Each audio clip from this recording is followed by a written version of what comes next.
Hey, this is Steven with Business Growth Engine, and if you're struggling with editing videos that you've created, stick around. We got a really awesome software that's super easy to use and can get you seen on social media and YouTube. Welcome to Tech Tuesdays, a special feature of Discover Montcalm Podcast, where we dive into the tools and technology that help you market your business and simplify your life. With host and producer, Duane Weed. Hello, I'm Duane, your host and producer of the Discover Montcalm Podcast. And as Steven said, we're going to look at a video editing management tool that you can use to get your stuff out and get it placed on all of your socials. Steven, welcome back. Yeah. One thing I want to thank you for is the idea that we're giving out information to people that they can do it on their own. Mm-hmm. You and I both are in a business where we do this for other people, but we both believe that if they can do it, here's some helpful tips on how they can. And one thing that I found and what my struggle was with the Discover Montcalm podcast was that I had all these episodes and I was looking at how can I make these into reels. Mm-hmm. You know, I have episodes that are anywhere from 5 minutes to 25 minutes. Right. And I know that I can edit, and I'm pretty fast at editing, but that's a lot of content to go through and search and try to cut down into reels. And I came across Opus Pro. Mm-hmm. And I think you and I were talking one day, and now you're using Opus Pro. And for those of you out there, Opus Pro is a video editing / distribution AI-driven platform. Mm-hmm. And for those of you that are against AI, stick around. We're going to show you how it can make your job easier.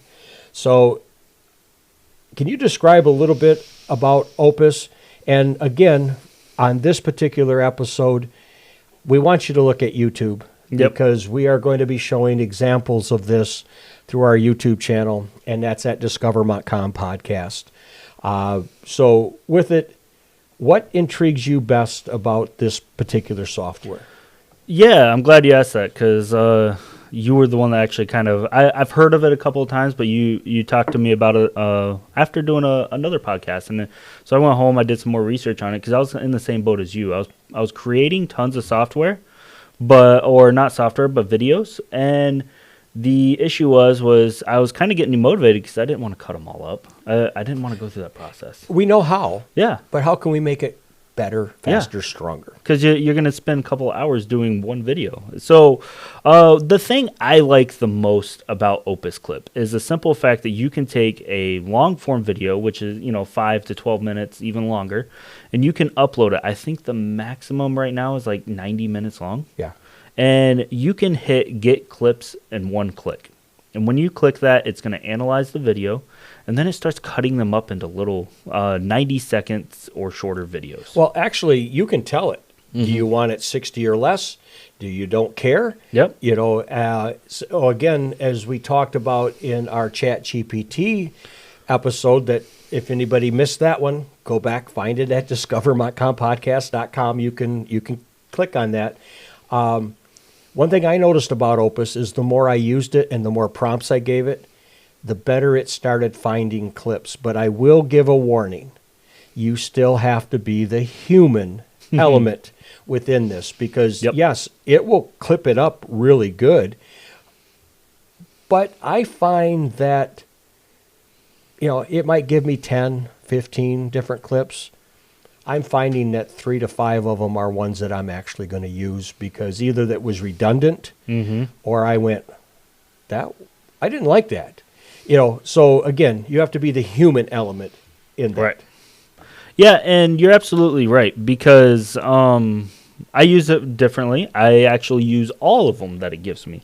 And the reason behind that is just because I'm trying to test different things right now. I'm trying to see which ones are working, which ones aren't. So we can actually dive into some. I actually already have some cut up that I can show you. Yeah. Before we do that, if anybody heard a click a minute ago and you heard, sounded like a VCR rewinding, you did, because part of my business is I also transfer people's memories, their videotapes, their films, and we're doing this at the end of November. So right now I've got a lot of videotapes and 8mm film and slides that I'm doing. So while we're here recording this podcast, one of my tapes just got done. Yep. So again, watch this on YouTube. I'm going to click right now to your screen. Walk us through it. Yeah, so once you go into Opus Clip, you sign up. I think there is a free version. You just can't do as much with it. It limits you to so many minutes. So get Opus Pro. Yep. And it's really cheap. I think I paid $150 for an entire year. Yes. So, and this is kind of the home screen. You upload videos, and the cool thing is that you don't have to upload the videos directly from here. Let's say that you created a video on YouTube and you uploaded it already. You can actually pull that link in, and it will find it, and it will pull it in for you. It tells you up along the top which ones it has. I haven't had a link yet that it doesn't like. So, well, and something that I'll preface here, because we're talking long form. Let's say you have a video, a business has a video that's just a couple minutes long. What I like about Opus is that I can bring that full thing in, and I can tell it not to clip it. Yep. I can, and then and it also gives you different sizes. Am I going vertical? Do I want to go horizontal but yet keep it in a vertical platform for your socials? Or do I want it to be 1920 by 1080 and I want to push it out that way? You have all of that control.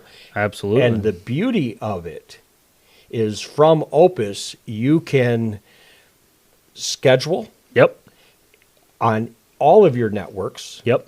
Because you can go to the calendar. Can you jump into the calendar here real quick? I know we're kind of jumping around here. Oh, that's fine. I've actually got some scheduled, so it works out perfectly. But it'll bring you up a calendar of stuff, and you can schedule everything. And what I like is that you can schedule multiple videos on the same day. Yep. You can schedule it out. You can push it out a ways so that this works for you while you're doing something else. I know that when you got here, you went, oop, I just had one pop. I know, and before you got here, I noticed that I had a couple that went out because I'm doing it for the digital arts program at the MAC as well. And we've got videos for there. So you've got a calendar here, and I'm showing the screen again. Yep. That you can go in and do it. But the last thing that I was kind of jumping around here, but the other beauty of bringing your videos into here is it does the closed caption. Yep. And it does it for you. So even if you've got a full video, now I know YouTube will do that, but if it's closed caption on YouTube, it won't bring that over to Instagram or Facebook. But here you can put it out to all your socials, and all you have to do when you get a video is you tell it which socials you want it to go on. Yep. Which I find is so sweet and so easy. And I can sit in an evening and get 3-4 videos all done up and scheduled out. And on that note, on average, how often should somebody be putting stuff on their socials? And I know it changes depending on the social media platform. So just as a general rule of thumb, somebody that's out there trying to do it themselves, let's say they got Opus and they're ready to go, how many times a day should they be posting? Yeah, that's a great question, because there's actually two things to that. I learned one of these the hard way. If you are using, I like those lessons. If you are using TikTok, it does not. You can still schedule from Opus Clip, but it does not like you using third parties to schedule them. So it actually pushes your content down, so you won't get as many views. Oh, I did not know. Yep. I learned that the hard way because I was trying to this whole month I've been testing a lot of different things, and I was trying to figure out why maximum amount of views I got on TikTok was like 5 views, and I could not figure it out for the life of me. And after doing some digging, and because some your research, other socials were popping very nice. Yep. I think my Facebook, I had about almost 100-something thousand views this last month. So I was like, I got to figure out what's going on, and that's what I figured out was if you're going to schedule them from to TikTok, make sure you upload them manually. it loves manual uploads. Everyone because else, it's more authentic. Yep, and everyone else does not matter. So what I recommend is if you are scheduling posts out, try to shoot for 2 a day. Because that's what we found to be really kind of the sweet spot. 2 a day on every platform for reels, about 12 hours apart. And you can schedule that out inside Opus Clip. Mm-hmm. What I do is when I schedule, I'll actually show you guys real quick on how I schedule things out. So if we go to this video, I've already scheduled it out, but I'll show you. Let's say you wanted to schedule all of these out. And you can hit select, you can select all, and you can hit bulk schedule. And you can go in, you can choose whichever ones you want, but the cool thing is you can customize the time. And this, it's defaults to 2 hours. I've done that before. Don't do that. You get tons of emails saying that they got them all scheduled. But every 12 hours is kind of the sweet spot. If you don't have tons of content, once a day is perfectly fine. So that's what I recommend. And it creates you can hit regenerate and it will create all of the descriptions and hashtags and everything for you per channel. And you can also add your own hashtags, or you can tell it to use these hashtags. Like for the Career Center, we want to make sure that it's hashtag Montcalm Area Career Center. We want to make sure that that's on everything that we're doing. And then depending on what the video is, we can then do agri-science or digital arts or automotive as one of them, and then let it auto-generate the rest. And I noticed a lot of times with Opus, it'll give you like 6 or 7 different hashtags. The more hashtags, the better, or is it giving us too much, or what should we do here? That really comes down to the platform. If you're using primarily Facebook, Instagram, no more than about 4, maybe 5. Other than that, it's just kind of redundant, and it doesn't really, they don't really apply. Okay. So I would definitely check that when you schedule them out and really kind of optimize them. You can go into Facebook, you can go into Instagram, YouTube, and you can see how well they're performing. So definitely watch that. It's the human factor that you definitely want to pay attention to. All right. That we can watch how they're performing. The video's performing. We just took a left turn away from Opus. Should we dive into how that is done exactly, or should we do that on another podcast? I would recommend doing it on another podcast because there's some tips and tricks that we can show off. So stay tuned on social media. Because let me put that here: scheduling or checking videos. Yep. And how they. The Discover Montcalm Podcast wants to thank West Michigan Technology and Design Solutions, WGLM 106.3 FM, DW Video, and Business Growth Engine. Thank you for your support. Rank. So that way, that'll be a podcast all by itself. So getting back into Opus. There's a few things I want to definitely point out. Okay, go ahead. And you might have seen this too with yours. You see these little numbers by it tells you kind of what the likelihood that this will go viral. Yeah, it gives you a percentage, and it goes from kind of 99% all the way down into 70. I highly recommend that you don't follow that.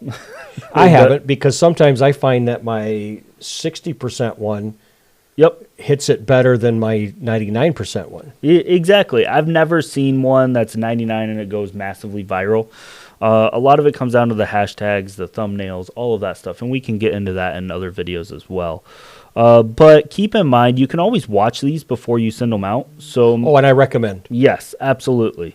Make sure you do, because some of them, I know we were talking about, are redundant. Yep. And some of them have some AI-generated stuff, which I want to show you guys in one of the other videos we have on here.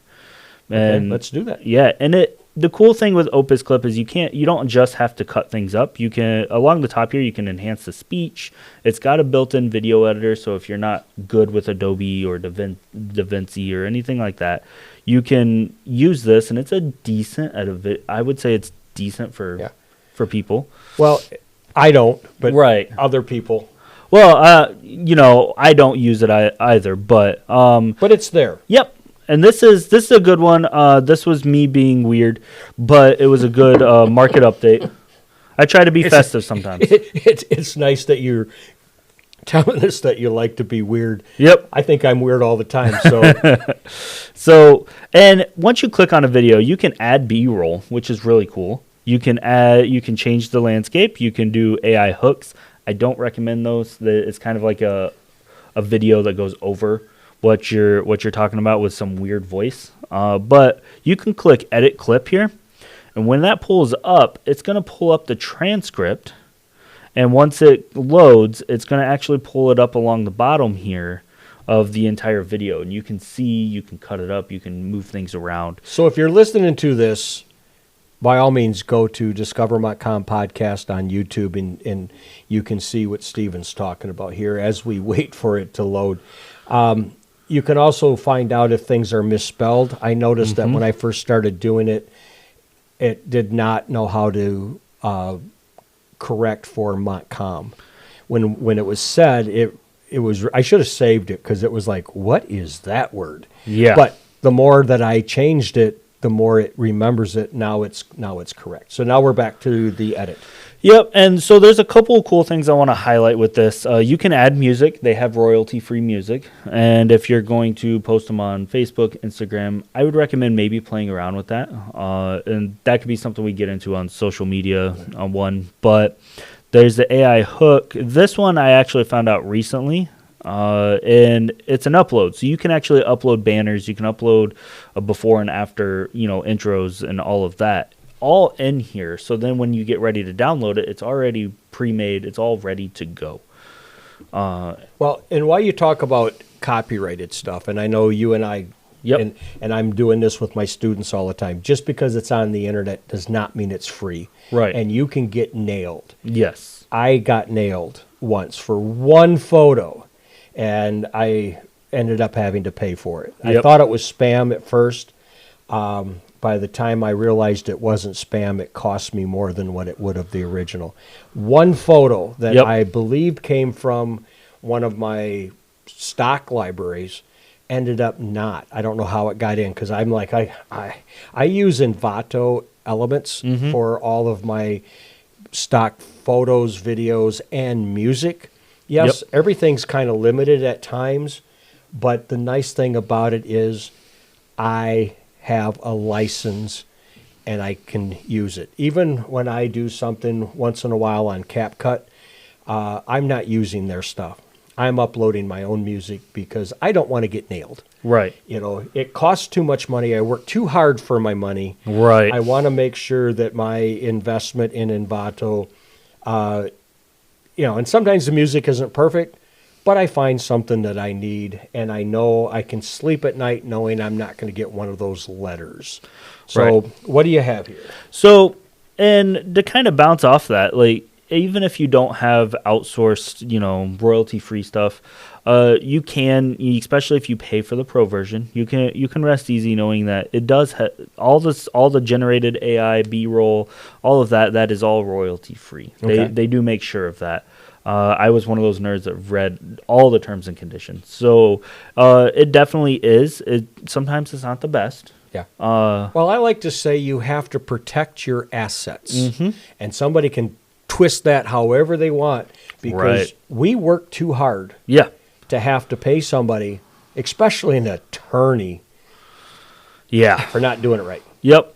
So, and the cool thing is, like, you can auto-generate B-roll. You can do stock B-roll, which is the copyright-free. It even says that it is copyright-free right there.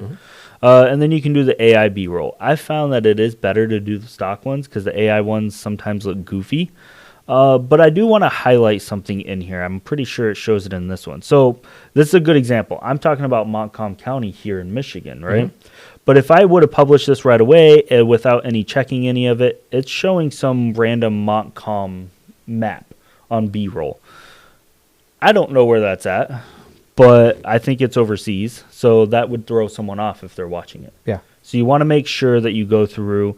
Now, I do publish these sometimes with this type of B-roll because then it does create engagements, but that's a different topic. But you can go through and it automatically pre-fills B-roll directly into it. So that Right. is nice. Well, if you caught us in the ChatGPT one and you're catching us here, we use the term, you have to be the human. You have to be the human factor in this to make sure that it is right. So as we wrap this up, is there any final thoughts on Opus? I mean, I swear by it. I Yep. have the Pro version. That it saves me so much time. I Oh, know yeah. you've got the Pro version, but any last wrap-up thoughts here? Like I tell people all the time, if you are trying to grow a business or you're trying to grow a social media feed, definitely use the tools available. And Opus is definitely one of those that it's a game changer. When you showed it to me, I was yelling at myself like, why have I not seen this earlier? Because then, for my case, I can focus on creating the long videos that I like to create. And then I can worry about this on the back end, letting it cut up things. Sure. Speeds up my time so much. And that's Well, what it's all about. Time is money. Mm-hmm.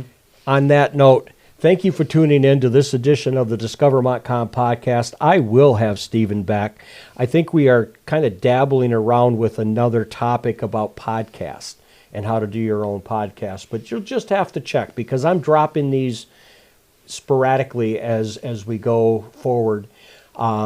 But I do feel that it's important that not only do I promote what happens in Montcalm County, but also bringing guests in that can teach you how to run your business better. And with that, I think that's very important. You can catch us on Instagram, Facebook, and YouTube. You can go to Pandora, Apple Podcasts, and iHeart. You can Google Discover Montcalm Podcast.